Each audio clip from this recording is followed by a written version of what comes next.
નમસ્કાર ગુજરાતના મુખ્ય સમાચારની અંદર વાતાવરણમાં પલટો સાવધાન યુદ્ધનું સાયરન વાગશે ગુજરાતમાં શું ભારતમાં સોશિયલ મીડિયા પર પ્રતિબંધ ગુજરાતમાં ભૂકંપનો આંચકો ગુજરાતમાં અધિકારીઓની બદલી રાતોરાત મોદી સરકારનો મોટો નિર્ણય યુદ્ધને કારણે પેટ્રોલ ખૂટ્યું યાત્રા કરતા પહેલા સાવધાન યુદ્ધને કારણે ઉદ્યોગોને મોટું નુકસાન કેજરીવાલે મોદી પર ખરાબ બોલ્યા યુદ્ધને કારણે દુબઈમાં ફડફડાટ ગેસના ભાવ 3 ગણા વધ્યા ભયંકર ગરમીની આગાહી સોના ચાંદીના ભાવમાં ઘટાડો યુદ્ધને કારણે ભયંકર નુકસાન ગેસ સિલિન્ડરના ભાવમાં વધારો દારૂ વેચનારને થશે 51,000 રૂપિયા સુધીનો દંડ 2 લાખ સુધીની લોન માફ થઈ। તો મિત્રો આ દરેક સમાચારની વિગતવાર માહિતી આજના આ વિડીયોની અંદર જાણવાના છીએ। તો મિત્રો વિડીયોમાં અંત સુધી બન્યા રહેજો અને મિત્રો જો તમને વિડીયો પસંદ આવે તો મિત્રો વિડીયોને લાઈક કરી ચેનલને જરૂરથી સબસ્ક્રાઇબ કરી દેજો। તો મિત્રો આજના પ્રથમ સમાચારમાં જોઈએ તો મિત્રો આજે ગુજરાતના વાતાવરણમાં પલટો આવ્યો છે અને મિત્રો ગુજરાતીઓને સાવધાન રહેવાનું પણ કહેવામાં આવ્યું છે। મિત્રો અત્યારે અરબી સમુદ્રમાં સિસ્ટમ સક્રિય થઈ છે અને મિત્રો તેની અસરને કારણે અત્યારે મિત્રો ગુજરાતની અંદર 60 થી 70 કિલોમીટરની ઝડપે પવન ફૂંકાઈ શકે છે અને મિત્રો દરિયાકાંઠાના સાવ નજીકના વિસ્તારો છે ત્યાં મિત્રો વરસાદની આગાહી પણ કરવામાં આવી છે અને મિત્રો દરિયાકાંઠાના નજીકના વિસ્તારો છે ત્યાં મિત્રો સતત અત્યારે ઠંડુ વાતાવરણ બન્યું છે અને મિત્રો દરિયાકાંઠાના સાવ નજીકના વિસ્તારમાં અત્યારે વરસાદની શક્યતા વ્યક્ત કરવામાં આવી છે અને મિત્રો આપણે જોઈએ તો મિત્રો દ્વારકા સલાયા જામનગર અને ભાટિયા ત્યારબાદ મિત્રો ગીર સોમનાથના કેટલાક વિસ્તારોની અંદર પણ કમોસમી વરસાદની શક્યતા અત્યારે હવામાન વિભાગ તરફથી વ્યક્ત કરવામાં આવી છે। મિત્રો ત્યાર પછીના સમાચાર જોઈએ તો મિત્રો યુદ્ધનું સાયરન વાગશે ગુજરાતમાં। મિત્રો અત્યારે વિશ્વ લેવલે યુદ્ધ શરૂ છે અને મિત્રો યુદ્ધના માહોલ વચ્ચે હવે મિત્રો ગુજરાતમાં પણ સાયરન સાંભળવા મળશે। મિત્રો આવતીકાલે અમદાવાદમાં લોકોને ફરી સાયરનનો અવાજ સાંભળવા મળશે તેવું અત્યારે કહેવામાં આવ્યું છે કારણ કે મિત્રો આવતીકાલે સાયરન વાગશે અને મિત્રો સવારે 8 થી 10 વાગ્યા સુધીના સમયગાળામાં સાયરન સંભળાશે અને મિત્રો નવા સાયરન ખરીદવામાં આવતા અત્યારે મિત્રો ટેસ્ટિંગ માટે સાયરન વાગશે તેવું અત્યારે સરકારે જણાવ્યું છે અને મિત્રો સાયરનના અવાજથી લોકોએ પેનિક અથવા ગભરાવાની જરૂર નથી તેવું પણ અત્યારે સરકારે જણાવ્યું છે। મિત્રો ત્યાર પછીના સમાચાર જોઈએ તો મિત્રો શું ભારતમાં સોશિયલ મીડિયા પર પ્રતિબંધ થયો છે। મિત્રો આજે કર્ણાટકમાં 16 વર્ષથી ઓછી ઉંમરના બાળકો માટે સોશિયલ મીડિયા પર પ્રતિબંધ મૂકવામાં આવ્યો છે। મિત્રો કર્ણાટકના મુખ્યમંત્રી સિદ્ધાર્થ મૈયાએ બજેટ સત્ર દરમિયાન એક જાહેરાત કરી હતી અને તે સાથે તેમણે જણાવ્યું હતું કે હવે બાળકો મોબાઈલ પર ફોનનો ઉપયોગ પ્રતિકૂળ અસરોને ધ્યાનમાં રાખીને આ નિર્ણય અત્યારે લેવામાં આવ્યો છે કારણ કે મિત્રો અત્યારે સોશિયલ મીડિયા ખરાબ બન્યું છે અને મિત્રો તેની અસર બાળકોના સ્વાસ્થ્ય પર પડી રહી છે અને મિત્રો તે કારણે અત્યારે કર્ણાટકની અંદર 16 વર્ષથી ઓછી ઉંમરના બાળકો હવે સોશિયલ મીડિયાનો ઉપયોગ કરી શકશે નહીં તેવું અત્યારે જાણવા મળ્યું છે અને મિત્રો આ સાથે કર્ણાટક બાળકો માટે આ એક મોટો નિર્ણય લેવામાં આવ્યો છે અને મિત્રો દેશનું પ્રથમ રાજ્ય કર્ણાટક છે તેવું પણ અત્યારે કહેવામાં આવ્યું છે। મિત્રો ત્યાર પછીના સમાચાર જોઈએ તો મિત્રો ગુજરાતમાં ભૂકંપનો આંચકો। મિત્રો આજે નવસારીના વાંસદામાં ભૂકંપનો આંચકો આવ્યો છે અને મિત્રો નવસારી જિલ્લામાં આજે સવારે ભૂકંપનો આંચકો અનુભવાયો છે। મિત્રો આજ સવારે 9:59 વાગ્યે વાંસદા પંથકમાં ધરાધ્રુજતા લોકો ઘરની બહાર દોડીને આવી ગયા હતા અને મિત્રો રિક્ટર સ્કેલ પર આ ભૂકંપની તીવ્રતા 2.7ની નોંધાઈ હતી અને મિત્રો ભૂકંપનું આંચકાનું કેન્દ્ર બિંદુ હવે શહેરથી અંદાજે 23 કિલોમીટર દૂર હતું અને જો કે મિત્રો આશંકાની તીવ્રતા ઓછી હોવાથી અત્યારે મિત્રો નુકસાન કે જાનહાનિ થવાના સમાચાર મળ્યા નથી પરંતુ મિત્રો અત્યારે પણ સ્થાનિક લોકોમાં ચિંતાનો માહોલ જોવા મળી રહ્યો છે।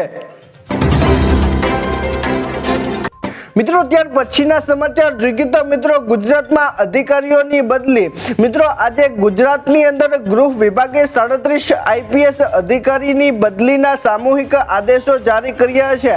મિત્રો સ્ટેટ મોનિટરિંગ સેલના નીલપત રાયની બદલી રાજકોટ રેન્જ ડીઆઈજીપી તરીકે કરવામાં આવી છે, જ્યારે મિત્રો રાઘવેન્દ્ર વત્સ અને અમદાવાદ રેન્જના આઈપીજી બન્યા છે અને મિત્રો શિમશેર સિંઘને હોમગાર્ડ્સમાં અને મિત્રો અશોક કુમારને સીઆઈડી ઇન્ટેલિજન્સમાં નિમણૂક મળી છે અને મિત્રો વહીવટી સરળતા માટે ઘણી પોસ્ટ અપગ્રેડ અને મિત્રો ડાઉનગ્રેડ પણ કરાઈ છે તેવું અત્યારે કહેવામાં આવ્યું છે।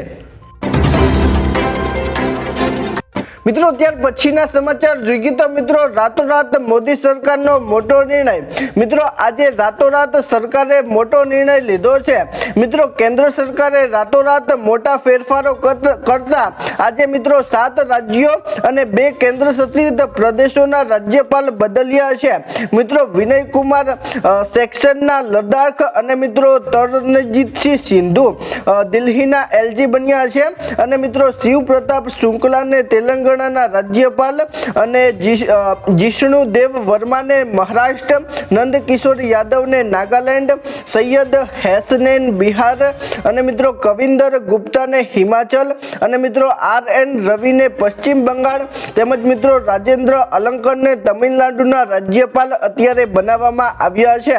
મિત્રો આ રાતોરાત મોટો ફેરફાર કરવામાં આવ્યો છે અને મિત્રો 7 રાજ્યો અને 2 કેન્દ્ર શાસિત પ્રદેશોના રાજ્યપાલ અત્યારે બદલવામાં આવ્યા છે। મિત્રો ત્યાર પછીના સમાચાર જોઈએ તો મિત્રો યુદ્ધને કારણે પેટ્રોલ ખૂટ્યું છે। મિત્રો ભારત પેટ્રોલિયમ કોઓપરેટિવ લિમિટેડે સ્પષ્ટતા કરી છે કે ભારતમાં પેટ્રોલ અને ડીઝલની કોઈ અછત નથી અને મિત્રો તે સાથે કંપનીઓએ પણ જણાવ્યું છે કે દેશમાં ઈંધણનો પૂરતો જથ્થો ઉપલબ્ધ છે અને પુરવઠો સંપૂર્ણપણે સામાન્ય રીતે ચાલી રહ્યો છે અને મિત્રો પેટ્રોલ અને ડીઝલની અછત અંગે ફેલાઈ રહેલી અફવાઓ અત્યારે પાયાવિહોણી કહેવામાં આવી છે। મિત્રો ત્યાર પછીના સમાચાર જોઈએ તો મિત્રો 4 ધામ યાત્રા કરતા પહેલા સાવધાન થઈ જજો। મિત્રો આજે ઉત્તરાખંડમાં આગામી 4 ધામ યાત્રા માટે આજથી ઓનલાઈન રજીસ્ટ્રેશન શરૂ થઈ ગયું છે। મિત્રો શ્રદ્ધાળુઓ વેબસાઇટ અથવા ટુરિસ્ટ કેર ઉત્તરાખંડ એપ દ્વારા 19 એપ્રિલથી શરૂ થતી યાત્રા માટે અરજી કરી શકે છે અને મિત્રો ભારતીયો માટે આધાર કાર્ડ અને મિત્રો વિદેશીઓ માટે ઈમેલ જરૂરી છે અને મિત્રો ઓનલાઈન કાઉન્ટર 17 એપ્રિલથી કાર્યરત થશે અને મિત્રો સરકાર દ્વારા 24 કલાક હેલ્પલાઇન નંબર 0135 13 અને 64 જારી કરવામાં આવ્યો છે। મિત્રો ત્યાર પછીના સમાચાર જોઈએ તો મિત્રો યુદ્ધને કારણે ઉદ્યોગોને મોટું નુકસાન। મિત્રો ઇઝરાયલ ઈરાન યુદ્ધને કારણે રાજકોટ અને અમદાવાદમાં એન્જિનિયરિંગ ઉદ્યોગોને 750 કરોડ રૂપિયાનો ફટકો પડવાની ભીતિ છે અને મિત્રો મધ્ય પૂર્વમાં દેશોમાં નિકાસતા ખોરવાતા અત્યારે ટેક્સટાઇલ, ફાર્મા, મશીનરી અને ઓટો પાર્ટ્સના ઓર્ડર અટવાયા છે અને મિત્રો હોર્મુઝ સમુદાયની બંધ થતા અત્યારે મિત્રો ટ્રાન્સપોર્ટ ખર્ચ અને વીમા પ્રીમિયમમાં તોતિંગ વધારો થયો છે અને મિત્રો ફાઉન્ડ્રી, મશીન અને ટૂલ્સ ઉદ્યોગો પર અત્યારે આર્થિક સંકટ દેખાઈ રહ્યું છે તેવું પણ અત્યારે કહેવામાં આવ્યું છે। મિત્રો ત્યાર પછીના સમાચાર જોઈએ તો મિત્રો કેજરીવાલ મોદી વિશે ખરાબ બોલ્યા છે। મિત્રો અત્યારે દિલ્હીના ભૂતપૂર્વ સીએમ એવા અરવિંદ કેજરીવાલે કહ્યું છે કે અમેરિકા કોણ છે અને જે ભારત અને રશિયા પાસેથી તેલ ખરીદવાની મંજૂરી આપે છે અને મિત્રો મોદીજી છેલ્લા કેટલાક મહિનામાં દરેક પગલે ટ્રમ્પ સામે ઝૂક્યા છે અને એવી મજબૂરી છે કે જેને કારણે તમે ટ્રમ્પ સામે નકારાત્મક છો અને ભારતનું નેતૃત્વ આટલું નબળું ક્યારેય નહોતું અને જો ખરેખર આવી મજબૂરી છે અને જેનો ટ્રમ્પ લાભ લે છે તો રાજીનામું આપો અને ભારત માતાનું શીશ આ રીતે ન ઝુકાવો તેવું અત્યારે કેજરીવાલે કહ્યું છે। મિત્રો ત્યાર પછીના સમાચાર જોઈએ તો મિત્રો યુદ્ધને કારણે દુબઈમાં અત્યારે ફળફળાટ ફેલાયો છે। મિત્રો દુબઈ મુખ્ય બજારોમાં અત્યારે સન્નાટો છવાયેલો છે અને મિત્રો યુદ્ધની દહેશતને પગલે લોકો માત્ર જીવન જરૂરી સામાન ખરીદવા માટે જ ઘરની બહાર નીકળી રહ્યા છે અને મિત્રો હંમેશા પ્રવાસીઓથી ધમધમતા બીચ પર અત્યારે ઈરાન દુબઈમાં યુદ્ધનો ફળફળાટ છે અને મિત્રો બજારો સુમસામ અત્યારે જોવા મળી છે અને મિત્રો ટુરિસ્ટો પણ અત્યારે જોવા મળી રહ્યા નથી તેવું અત્યારે કહેવામાં આવ્યું છે અને મિત્રો 2026ના આ ભીષણ સંઘર્ષને કારણે આખા ખાડી વિસ્તારમાં અત્યારે ભયનો માહોલ છે અને મિત્રો લોકો સુરક્ષિત સ્થાનો પર જવાનું અત્યારે વધુ પસંદ કરી રહ્યા છે। મિત્રો ત્યાર પછીના સમાચાર જોઈએ તો મિત્રો ગેસના ભાવ 3 ગણા વધ્યા છે। મિત્રો ATGL એક મોટા ઔદ્યોગિક ગ્રાહકો માટે ગેસની કિંમતમાં 3 ગણો વધારો કર્યો છે। મિત્રો કંપનીઓએ કિંમત 40% પ્રતિ SCM થી વધારીને લગભગ ₹119 પ્રતિ SCM કરી દીધી છે અને મિત્રો આ વધારો પશ્ચિમી એશિયામાં ચાલી રહેલા સંઘર્ષ અને મિત્રો હોર્મુઝ સ્ટ્રોકમાં તણાવને કારણે આ વધારો આવ્યો છે અને મિત્રો હોર્મુઝ સ્ટોકમાં જહાજોની અવરજવર ઠપ થતા અત્યારે મિત્રો LNG પુરવઠો અટકી ગયો છે અને મિત્રો કાતરાના LNG પ્લાન્ટ બંધ થતા મિત્રો ભારતને મોંઘા વૈકલ્પિક સ્ત્રોતોમાંથી અત્યારે ગેસ ખરીદવો પડી રહ્યો છે તેવું અત્યારે કહેવામાં આવ્યું છે અને મિત્રો તે કારણે અત્યારે મિત્રો અદાણી ગેસે અત્યારે ભાવ 3 ગણા વધારી દીધા છે તેવું અત્યારે કહેવામાં આવ્યું છે। મિત્રો ત્યાર પછીના સમાચાર જોઈએ તો મિત્રો ભયંકર ગરમીની આગાહી। મિત્રો આજે ભયંકર ગરમીની આગાહી કરવામાં આવી છે। મિત્રો ભારતીય હવામાન વિભાગ મુજબ ગુજરાતમાં આ વર્ષે ઉનાળો વહેલો શરૂ થશે અને મિત્રો હાલમાં રાજ્યના અનેક શહેરોમાં તાપમાન 37° થી 38° સુધી પહોંચી ગયું છે અને મિત્રો ખાસ કરીને ઉત્તર ગુજરાત અને સૌરાષ્ટ્રમાં તાપમાન 40° ને વટાવી શકે છે અને મિત્રો હવામાન નિષ્ણાતોના મતે 8 માર્ચ થી 11 દરમિયાન હીટ વેવની શક્યતા છે અને મિત્રો સૂકા અને ગરમ પવનોને કારણે સામાન્ય તાપમાનમાં 2° થી 4° નો વધારો નોંધાશે અને મિત્રો જેનાથી બપોરના સમયે ગરમીનું પ્રમાણ અસહ્ય બની શકે છે તેવું અત્યારે હવામાન વિભાગે જણાવ્યું છે। મિત્રો ત્યાર પછીના સમાચાર જોઈએ તો મિત્રો આજે સોના ચાંદીના ભાવમાં ઘટાડો આવ્યો છે।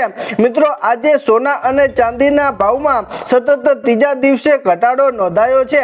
મિત્રો IBJA મુજબ 24 કેરેટ સોનાના ભાવની અંદર અત્યારે 1177 રૂપિયાનો ઘટાડો આવ્યો છે અને મિત્રો તે સાથે 24 કેરેટ સોનાનો ભાવ 1,59,409 રૂપિયા થયો છે અને મિત્રો અગાઉ ગુરુવારે તેનો ભાવ 1,60,586 રૂપિયા પ્રતિ 10 ગ્રામ પર હતો અને મિત્રો 3 દિવસમાં સોનું 8,000 રૂપિયા સસ્તું થયું છે તેવું અત્યારે કહેવામાં આવ્યું છે અને મિત્રો આ દરમિયાન 1 કિલોગ્રામ ચાંદીની અંદર પણ ઘટાડો આવ્યો છે। મિત્રો ચાંદીની અંદર આજે 902 રૂપિયાનો ઘટાડો આવ્યો છે અને મિત્રો તે સાથે પ્રતિ કિલો ચાંદીનો ભાવ અત્યારે 2,63,210 રૂપિયા પર આવી ગયો છે અને મિત્રો આ ભાવ 2,64,212 પર પ્રતિ કિલોગ્રામ પર હતો અને મિત્રો તે ભાવ અત્યારે ઘટીને 2,63,210 રૂપિયાએ આવી ગયો છે અને મિત્રો 3 દિવસમાં ચાંદીના ભાવની અંદર 26,000 રૂપિયાનો ઘટાડો અત્યારે આવ્યો છે તેવું અત્યારે કહેવામાં આવ્યું છે। મિત્રો ત્યાર પછીના સમાચાર જોઈએ તો મિત્રો યુદ્ધને કારણે ભયંકર નુકસાન।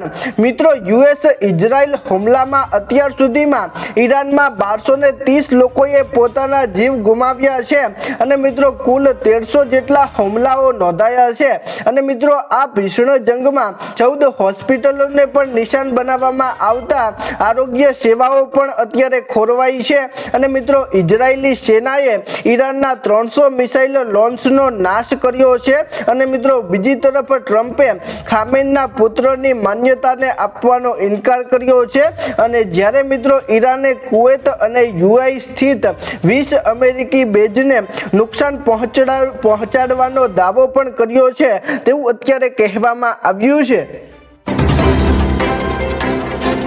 મિત્રો ત્યાર પછીના સમાચાર જોઈએ તો મિત્રો ગેસ સિલિન્ડરના ભાવમાં વધારો આવ્યો છે।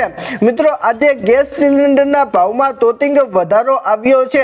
મિત્રો ઈરાન ઇઝરાયલ યુદ્ધની અસર હવે સીધી રસોડા સુધી પહોંચી છે।